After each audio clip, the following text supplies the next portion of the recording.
Today on CityCast Denver. The stock show is back this weekend, but the COVID surge is out of control. And you don't have to have a vaccine to get into the stock show, apparently. So basically, things are going to get dicey. The whole CityCast Denver team is back in the new year, and we're chatting that news, plus this little movie about climate change made by some Denverites. Maybe you heard of it? Today is Friday, January 7th, 2022. I'm Xandra McMahon, and this is CityCast Denver.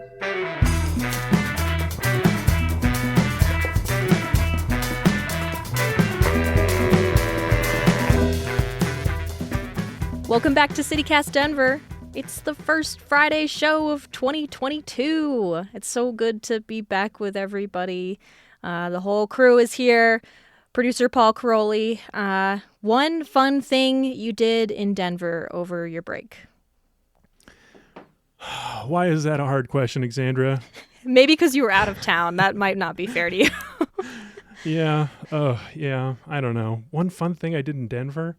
The gym. There was no one at the gym. I've been going to the gym. Megan and I we go to the local gym and we use their pool and hot tub and sauna. Ooh. And they have these like massage chairs. It's one of these new gyms where they offer a lot of amenities that people don't actually use, but we used them over the break. It was amazing. Such a good way to spend a morning, just like hours of sitting in a kind of dank gym jacuzzi. Ooh. Reading the news. And I bet it was not very crowded. No, empty, totally empty. That's like my dream, Paul. I'm like such a gym rat and I haven't been able to go. And going when nobody else is there is just like the best. Yeah. Well, yeah, it's incredible. Host Bree Davies, what about you? What's one fun Denver thing you did? I can't say I did any fun Denver things because I didn't really leave my house. But I got my first Christmas with my baby, with Montgomery. Aww. And he's 7 months old, so he doesn't really know anything that's going on. Mm-hmm. But he got a lot of presents, and we really enjoyed watching him open them. But what's really funny is because who his father is, his dad is a musician. Montgomery got 2 drums, a xylophone, a synthesizer. A synthesizer? Yes. And an accordion. Oh my god! None of which he can use, except for he has this drum that lights up, and he puts it on his face, and he just stares into it. No love pressure, that someone Montgomery. Gave your baby an accordion. Like they had this image in their mind of a baby playing an accordion. Also, my mother-in-law did that, who I love, but I'm like, have you ever heard an accordion? They're kind of atrocious. So give one to a baby and see how that goes. He needs a lot of options. He's gonna be a musical prodigy no matter what. I know, the poor guy has not many choices. And if he doesn't end up being a musical prodigy, well, I know we set him up for failure. I know, I don't want to put anything on him. Like maybe he likes to play basketball, or maybe he gets really into politics. I don't know, but like he's on his way so far to being a musician. That's hilarious. That's very good. That's a good one. All right, newsletter writer Peyton Garcia, what about you? I don't think I went to Denver at all. I mean, this question was a failure. No, I don't live in city limits, so I think we stayed up here, up north, and I don't think we went at all. So that sounds nice. What about you, Xandra? Did you do anything fun in Denver? Yeah, I did. I went to the library. The downtown one that's still under construction. I got a book, and then I went home and I read the whole thing, and that was great. That was a good way to spend my break. But yeah, no, I wish the library was like still not under construction though, because you can't go past the first floor, and like you still have to go up to the librarian and be like, "Can you go look for this book for me?" And then they go upstairs and then they bring it down for you. But it's still like fun to like be in that big beautiful building. And I was going to ask you how you felt about that building, just because growing up here, I'm a little older than you, and I remember when they built it and it was such a big deal. Oh. And it's such a fun building.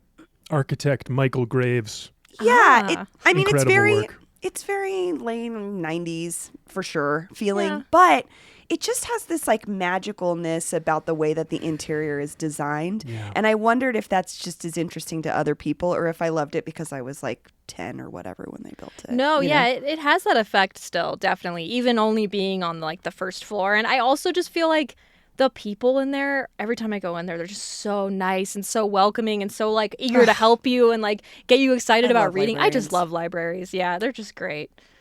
And shout out to our librarians. They're like Yeah. doing humanitarian work every day in this city. They're amazing. Yeah. All right. Well, I guess we should jump into our conversation. We got a couple topics today. The first one up is the stock show, because the stock show starts on January 8th, which is Saturday, runs through the 23rd. It's the 116th year, which I'm wondering, since they took a break last year, was last year supposed to be the 116th year? And then they just like, this is the 116th year. I don't know the exact answer to this, but I know that they have taken a year off before. I read this morning in 1915 for some kind of like foot and mouth disease, I think. So whatever their numbering is, it's probably not like perfectly reflective of exactly how long this thing has been around, but a long time. Yeah, very long time. Wow, I love that little detail, Paul. Foot and mouth disease. That's what they had to worry about back then. Well, now we have COVID. But the stock show organizers don't seem too concerned about COVID this year because we are going forward. They canceled the parade this week, but not because of COVID, just because it was really cold and they were worried about the animals. And you don't need a vaccine. You don't need to show proof of vaccine to get into the stock show, which is different from other events in Denver. They got like a variance from the city to make this exception. And the funniest thing I read this week while preparing for this was that they were going to lightly monitor masks. Masks are required indoors, but they're going to lightly monitor that. I don't know what that is. It's BS. I'm sorry. Go ahead, It's Bree. baloney. Go off. It's baloney. This is a public health crisis waiting to happen to me. When I think about like, oh, here, have a bunch of people. I know a lot of it is indoor, outdoor. That's sort of the thing with the Coliseum and the stock show complex is like a lot of it is happening in like quote unquote well ventilated areas. But I'll just say I got COVID at my house.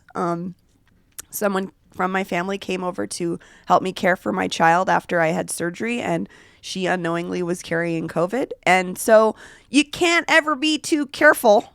I'm just blown away that we would cancel the parade because the animals can't be cold, which is fine. Sure, of course. Respect. I mean, this event is about animals, but we're still going to crowd a bunch of people into an area for weeks. I mean, doesn't the It's stock show go 16 on? days. It's the best 16 days of the year, actually. Thank Bree. you, Paul. Yes. What is that, the phrase? That's the slogan. Yeah, the best 16 days in January. Oh, it's not the whole year. It's just in January. It just seems like a bad idea. I don't know. Maybe I'm touchy because I got COVID. I don't know. Peyton, I think you got to go. How do you feel about that? I mean, yeah, I don't think that that's the responsible decision. I think we can all agree there that we should be trying to make the most responsible decisions. But my bigger question is like, Bree, what is your relationship to the stock show? Do you have much of one with? No, not necessarily. I mean, like I definitely went as a kid, and unfortunately all I remember is that it was really smelly and really cold most of the time. But I'm also just a person that doesn't like to do stuff in the wintertime. So, and I agree, Peyton, kind of what you're saying, like maybe I would feel differently if I was personally involved in it. But I'm just thinking of this as an event. Like if this was a 16-day long music festival, say if it was something more in my wheelhouse, I would be like, absolutely not. No. None of this, like just gathering people together that many times. You know, it's one thing to go to a concert. It's another thing to be repeatedly exposed to people for 16 days in a row. It just seems like this is going to maybe be a problem for our hospitals. I don't know. So I hear you that like there's a lot of investment in this, right? And that's kind of been the argument all along with COVID is the economics of it. But I'm just thinking of the human part of this. What about folks coming from rural areas who maybe when they go back to wherever they're from, they don't have the same kind of healthcare services or the same access, or maybe their hospitals are already overloaded. I don't know. It just like the way the variant is surging right now, it just seems like a really bad idea to get people together for 2 weeks straight all day. Peyton, what about you? What's your relationship to the stock show? Because you seem a little bit less fired up. I'm wondering if that's because you have a soft spot for it. No, I mean, to be completely clear, I absolutely think that we should be making responsible decisions when it comes to having large gatherings. I mean, as somebody who's trying to plan a wedding for this month, like, I know very, very well, like, the risks that are coming with that and how hard it is, and that's for my freaking wedding. But I don't know. I mean, it's hard. It's hard. I have a fond memories of the stock show where I grew up out east. It was a big thing. It was a really, really big thing. We went a lot. All of my friends were 4-H'ers. I would go and I'd watch my friends show their pigs and show their horses. And it was a really big part of the culture where I grew up. And so, I mean, I have very fond memories of the stock show. I think it's a culture thing. But yeah, I mean, I'm not saying that that's any kind of excuse to let up on social responsibilities when it comes to this COVID. We all need to be doing our part. But I kind of wonder if it's just like, I don't know. I'm just really curious about why they made the decision to have people to not require vaccinations. I wonder if it was because they thought people wouldn't show up, or if they just thought the politics of it would get too messy and it would be too much bad press. I don't really know. That's the level of it that I'm interested in. Like, where I'm at is I totally understand why the organizers of the stock show are doing this. Like, this is not a cultural event. This is not a tourism event, although it has that component to it. But I've been talking to some people from at this organization, and I've been like doing some research into what this thing has been and is. And I went a couple of years ago, and I went to a rodeo. I saw the kids do the mutton busting, but that part all felt like a layer on top of the very real like trading of agricultural goods and services. Like, it really did feel like and like look like to me. I mean, I don't know what I'm doing or talking about, but it looked to me like people were actually making a lot of money. And I bet for a rancher or a farmer in rural Colorado, oh my gosh, so many L's and R's in that phrase. Good luck if anyone else wants to try that one. But I think for these people, it's like a seriously important event for the year. And having missed the last one, like, I can imagine a lot of these people really need this. And so, I don't know, that's where I see, like, from their side, from the city of Denver, like, shouldn't our Denver leaders care about the people of Denver first more than this rural community? Like, yeah, it's a state, but, you know, I think you're making a great point, Paul, but I'm just looking at other industries, right, that rely on large group gatherings to get things done.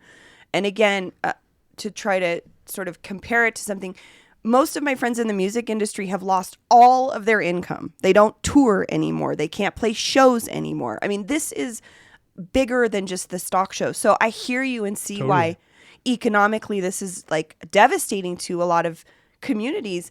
This is just like everything else that we're losing. And I just wonder when public safety is going to become more important than the economics, or like how we can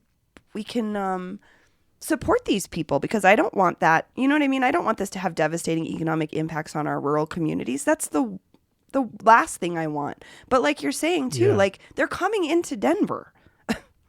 Yeah. What is the vaccination status? That's why the variance is so upsetting to me, is because this is guests in our city. Like, these are going to be our hospitals that are overflowing first, I think. That's like, why would our officials grant a variance for this rule that we've decided is the best for our city? I don't understand that at all. Well, I want to go back to something you said, Paul, because you were just like, this is a really big thing for rural Colorado, but it's the National Western Stock Show. How dare you do that on your first try? Sorry. Had to show off. But no, I mean this is a national thing, and so it's like it's not even just Coloradans. It's people from all over the country come for this stock show for this economic reason, like you said, Paul. Like it is a good place to trade and do business, and like the only time that I've been to the stock show, surprisingly, even though I grew up in Colorado, but like we weren't driving up from Colorado Springs to go to the stock show in Denver. Right. The only time I've been was to cover it as a reporter. And when I was there, I was interviewing a lot of like vendors and stuff, and they were all talking about how like, yeah, people plan their whole months of January around this. Like they come from so far. So I do hear you about like, this is like, we do need to prioritize public safety, but I do think the economic impact is a fair claim. Like it's not just Colorado. Like this potentially has a national impact on agriculture. Yeah. And then even, a point on the culture side too, like why this is important to our history and our state and like who we are. I was reading in the Colorado Encyclopedia, a great website that was, I think, led by past CityCast Denver guest William Way, one of our greatest historians. But there's an entry for the very first stock show. And this thing, like the reason why it happened is because the city was so devastated by the silver crash of 1893. So the city officials saw this like trade show, which was like a very popular type of business development technique at the time, as a way of kickstarting this new industry for Denver, agriculture and food processing and distribution facilities. Like that's 100 years of this being a part of who we are. That's huge. That's most of the time Denver's been a city. My dad grew up working at the stock show every season it came around, and then we would go, and he always says that the smell of like leather and manure always is very nostalgic for him because it takes him back to that when he would work them. And likewise, that's the same for me. Like I kind of don't get grossed out when I smell manure and like leather because it just makes me think of the stock show. And I think when you grow up out east, like where I did, it's like a very normal thing to like be smelling all the time. And like I'd go over to my friends' houses and they had horses and pigs, and it was just kind of funny. Wow. I love that. What did your dad do at the stock show? He was just like, we didn't do anything with like livestock or anything growing up, but he was just like a teenager. And I think he just, I don't really know. I think he ran maybe some of the stands. He might have been mucking hay. I don't really know what he did, but mucking hay. Okay, well, I just want to say one more thing about this like variance that the National Western Stock Show got from the city, because you can actually the letter that approves their variance is available online, and there's one line in this approval from CDPHE, that's the Colorado Department of Public Health and Environment. And it says, this approval is granted based on the facts and circumstances today as described in the request. Now, I emailed the stock show to see if I could get a copy of the request and to get a little bit more information on what the facts and circumstances were that they described. Did not get a reply as of this recording, but I'm very perplexed as to how we get variances for ordinances for public health. Like, what's the point of an ordinance for public health if you can just apply for a variance to not the reasoning abide like, do they by have it? standards? Like, what do you measure? Are some it people against? lesser than, so it's fine if they're exposed? Like, what is the? This just feels so wrong. I know. Well, okay, and then at the beginning of this topic, I mentioned that they said that they were going to lightly monitor mask use. The stock show leader said that.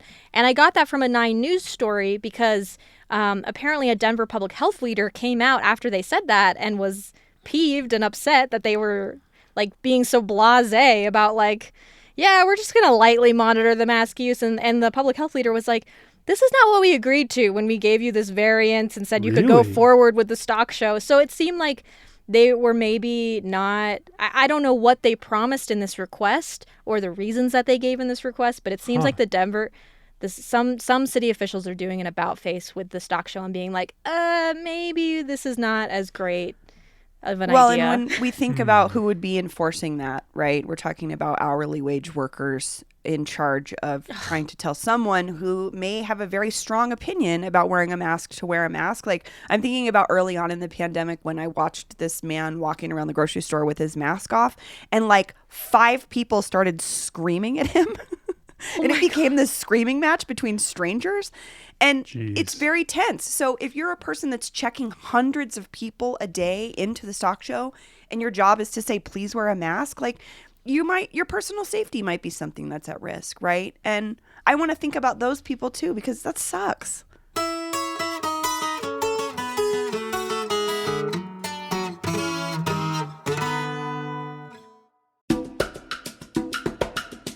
This episode is brought to you by Choir League. Choir League presents Sing and Shout, an unforgettable afternoon celebrating the powerful legacy of African American spirituals, the foundation of all American music. On Sunday, May 4th at 3:30 p.m., join Lonnie Norwood, gospel singer and teacher from the South Side of Chicago, for a workshop and performance with Choir League. Lonnie will guide folks through this powerful American art form, where it came from, and how it informed American music that came after it. You can buy tickets now on Eventbrite and enjoy the show with Lonnie, but you can also join Choir League. The group meets weekly for practice at local breweries and distilleries. Singers can sign up for 6 to 8 week sessions, and there's always a performance at the end of each cycle. There's no audition to join and no experience necessary. Tickets for the May 4th show with Lonnie Norwood are on sale now at Eventbrite. Just check the link in our show notes. For more information on the program and joining the choir, visit choirleague.com or email info@choirleague.com. Next topic. We're talking about the movie Don't Look Up. Maybe you've heard about it. It came out like a week before Christmas, blew up on the internet. It's Netflix's like #1 film right now, and it was made by some Coloradans. David Sirota, journalist David Sirota, he lives in Denver. We've had him on the show before. And he loves bagels. He does love bagels. He was our biggest bagel fan of the year. And then the director, Adam McKay, who's done like a million things, Anchorman, Vice, The Big Short. Apparently, he lived in Denver briefly in his youth. I didn't know that, but I guess we can claim him now, too. Anyways, Don't Look Up is this... I don't even know how to describe it. It's about climate change. It's a climate change movie. Social commentary. It's a satirical comedy that is just one giant... So it's social commentary on climate change and how we're dealing with it, right? And it stressed me the hell out. So, obviously it worked on me. I mean, that's the mission of this movie. It's to be in the audience's face. It's to be like, to shake them awake and be like, we need to do something now. It stars Leonardo DiCaprio, Jennifer Lawrence, Meryl Streep, Jonah Hill, Timothée Chalamet, Cate Blanchett. I mean, it's just like huge freaking cast. And can I be a mom for a minute and ask you who Timothée Chalamet played? Because I didn't. Oh, Bree. You missed him? He played Yule. Yeah, he was the boyfriend at the end. The little anarcho boy? Yeah. She falls in love with? Oh, cute. Yeah. Yeah, he's a hunk. One of the hunks of this movie. Oh, Paul.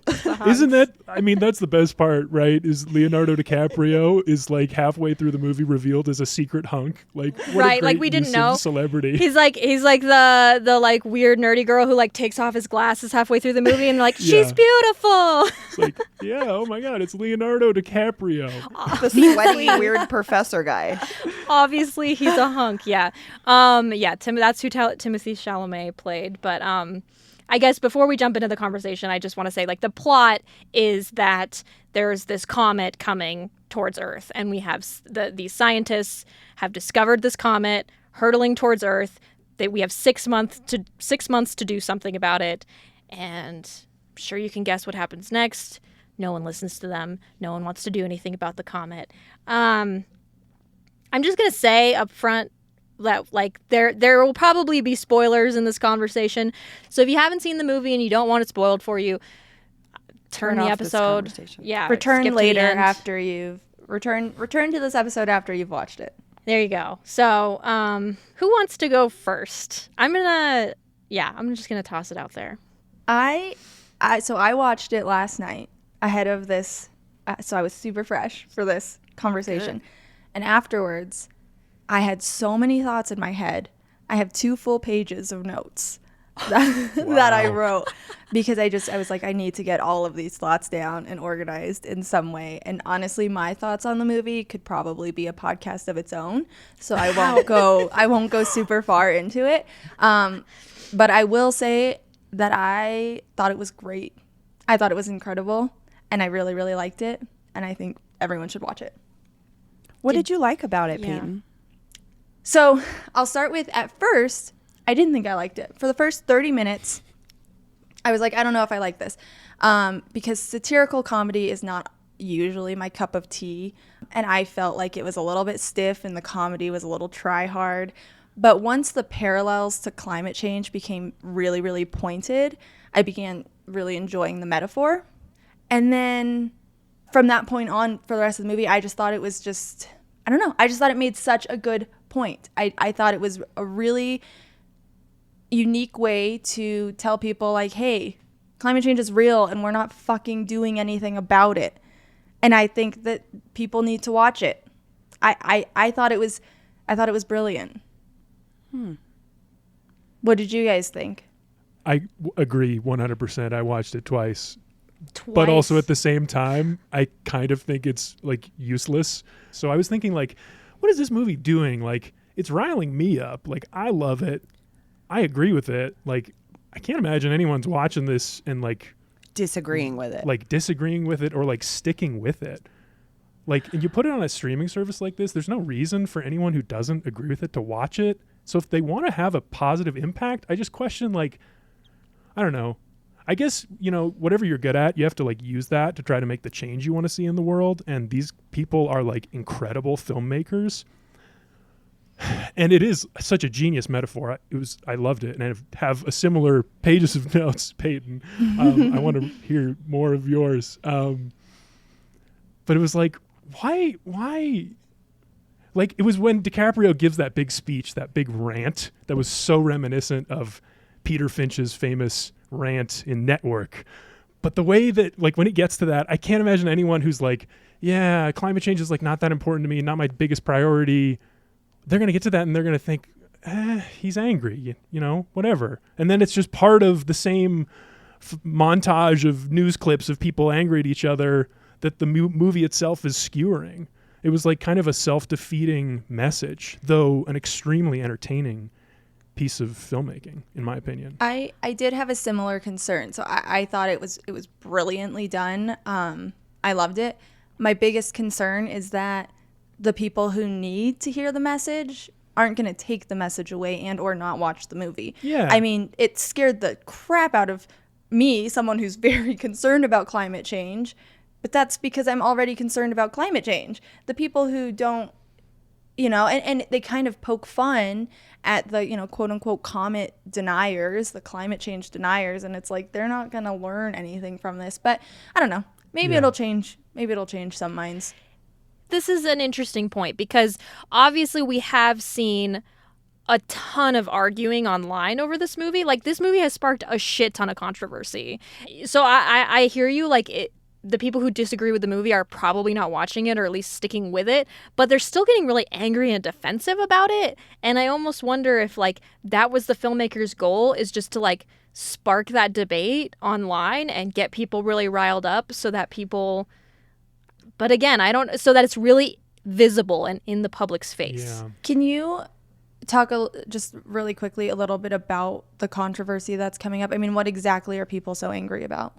Well, okay. I mean, I think one thing that's very reflective of the controversy is that this movie got like 56% on Rotten Tomatoes, which like Rotten Tomatoes scales are not like the thing we should live and die by. But like, it is interesting that like critics were so divided by this movie, even though like Paul was saying, like, it's a well done film. These are filmmakers who know what they're doing. It was well acted. Like, I don't think there was fresh, exciting, everything. Yeah, I don't think that there was anything wrong with the film, but it's just like people were having problems with the message and the way the message was delivered, because some people thought it was way too heavy-handed.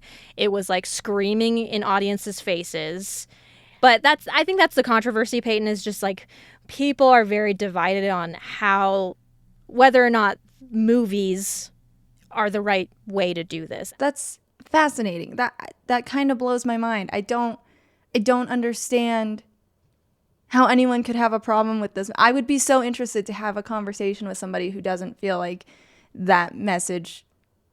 I think they just don't care. I think people just don't care about the topic. Like, I when we were talking about this like online controversy, I was like, well, who actually pays attention?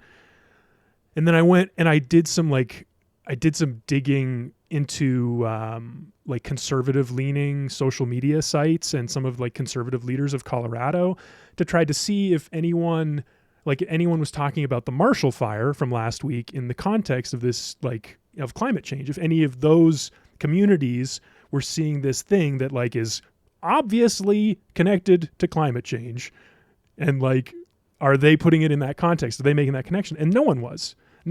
Like, barely anyone was talking about it at all, but no one was mentioning it. People were in Lauren Boebert's replies, but she wasn't addressing it. I couldn't even find anything, like a single post on Parler, which maybe says more about the quality of that app design, but I couldn't find anything. This to me proves Peyton's point, which was my issue with it, which is the left is really bad at addressing our own issues.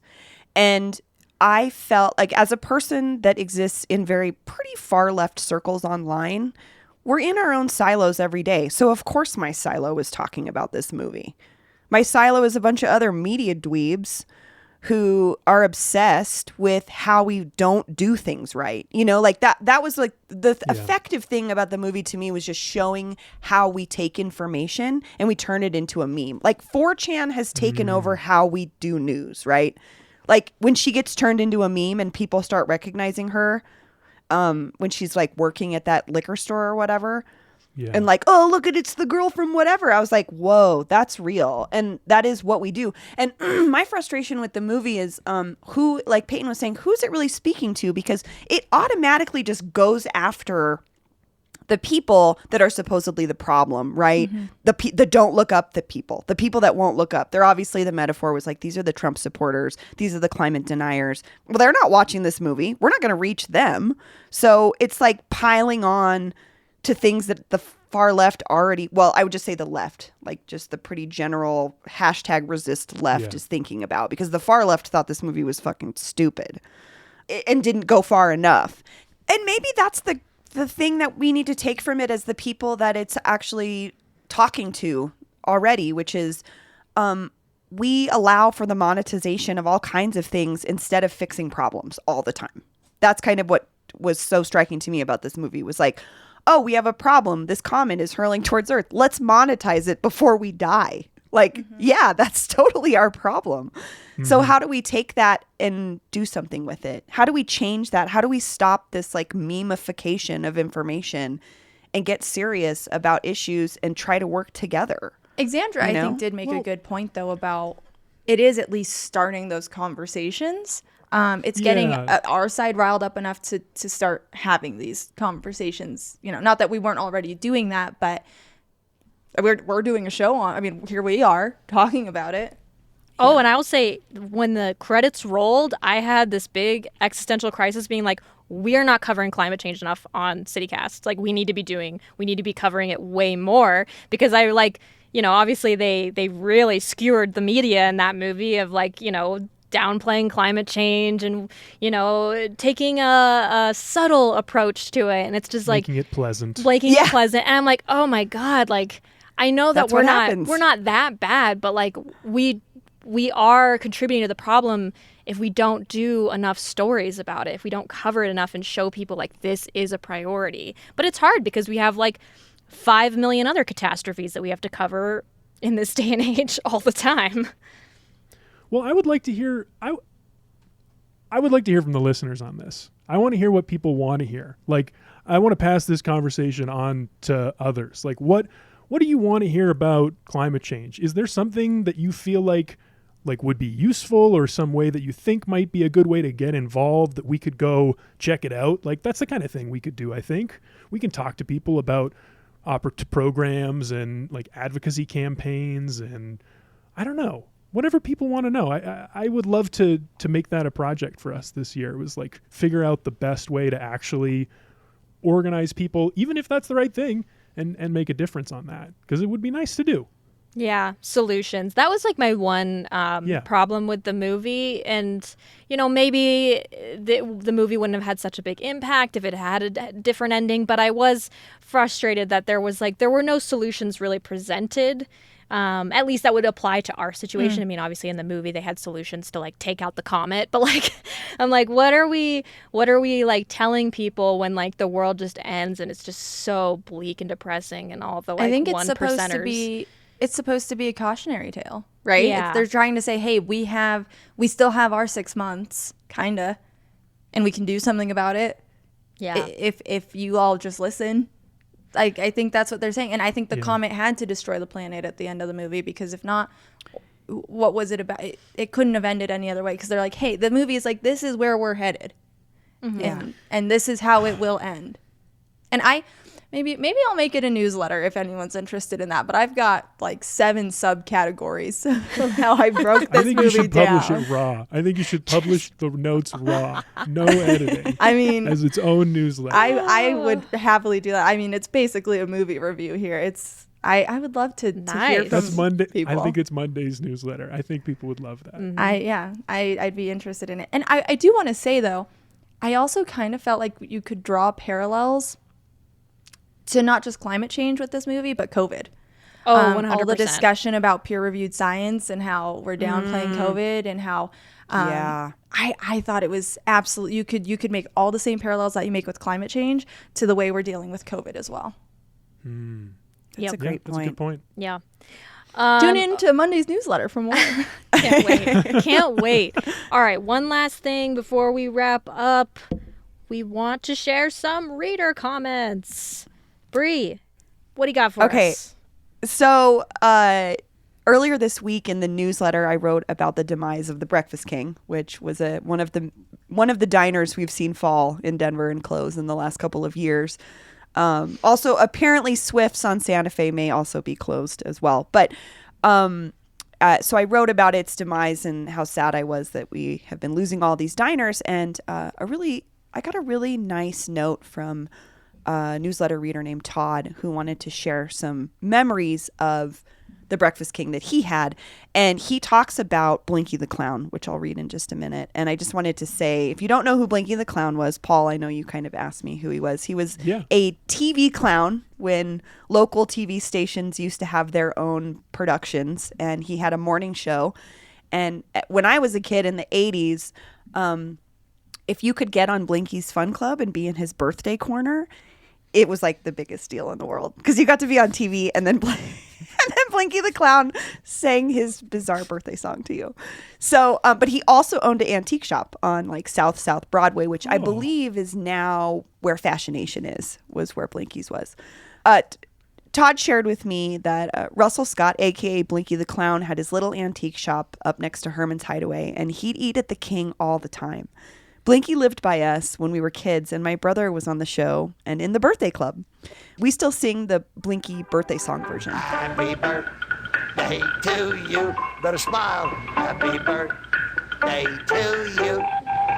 Happy birthday, dear children. Happy birthday to you. And I certainly hope you have a nice Anyways, birthday. leaving the King one time, we left $20 with the cashier and told her to treat Blinky. In grand King style, it was just another something to be taken in stride. The King is dead. Long live the King. So, thanks, Todd. Thanks for throwing a meal Blinky's way. I think he probably appreciated it. Yeah. Very sweet. All right. Paul, you want to close us up? Yeah, well, we talked briefly about using your platform to make a difference. And we got an email this week about a local musician who is doing just that. David Lawrence and the Spoonful have a new album coming out soon, and they have a single and a video that they were telling us about. It's a song called Seeds We Sow, and apparently it was inspired by an experience the lead singer-songwriter David Lawrence had with a wildfire back in 2019. And so it's this personal reflection about living in Colorado and encountering wildfires and learning to live with that as a part of your life. So maybe we'll hear just a piece of that as we go out to the credits. The smoke is so thick that you can't hardly see everything that's gonna come, everything tree. Everything that burns comes back, you'll see. The seeds we sowed died yesterday. Guess things don't really work that way, oh no.